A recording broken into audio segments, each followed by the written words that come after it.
ஆனால் விஜய் அவர்கள் வந்து எழுதும்போது இது சம்பந்தமாக ஒரு கண்டன இது எழுதும்பொழுது உள்துறை அமைச்சர் அப்படின்னு குறிப்பிடுறாரு. எப்படி பார்க்குறீங்க அதை? உள்துறை அமைச்சரும் போலீஸ் மந்திரியும் ஒன்று தான். இல்லை, முதலமைச்சர் அப்படின்னு குறிப்பிடுவாங்கல்ல, இவர் உள்துறை அமைச்சர்னு எழுதுறாரு. அது எப்படி? அவர் சென்ட்ரல் கவர்மெண்ட்டுக்கு ரொம்ப நெருக்கமான ஆள்.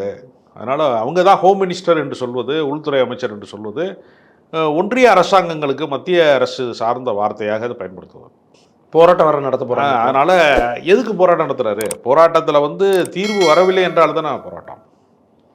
அதாவது அஜித்குமாருடைய உயிரை காப்பாற்ற முடியவில்லை என்கிற ஒரு தவறை தவிர மற்றபடி அந்த குடும்பத்திற்கு வந்து நிவாரணம் வழங்குவதில் வந்து அவங்க என்ன செஞ்சுருக்கிறாங்கன்னா, அரசு வேலை கொடுத்துருக்காங்க அந்த அஜித்குமாரோட தம்பிக்கு. அதே போல் வந்து வீட்டுமனை பட்டா கொடுத்துருக்காங்க. கொடுத்த தொகை வந்து குறைவானது தான், 5 லட்ச ரூபாய் மட்டும்தான் கொடுத்துருக்காங்க. இதே போலீஸ்காரர்கள் ஏதாவது ஒரு தாக்குதலிலோ ஏதாவது ஒரு பிரச்சனையிலோ உயிரிழக்கக்கூடிய நிலைமை வந்தால், போலீஸ் வந்து ஏதாவது ஒரு பிரச்சனையில் வந்து சாகடிக்கப்படக்கூடிய நிலைமை வந்தால் 1 கோடி ரூபா கொடுக்குறாங்க. இந்த வீரப்பன் வேட்டைக்கு போனவர்கள், வந்து சில குண்டு வெடிப்பில் இறந்தவங்க, அந்த மாதிரி காவலர்களுக்கெல்லாம் 1 கோடி ரூபா கொடுக்குறாங்க.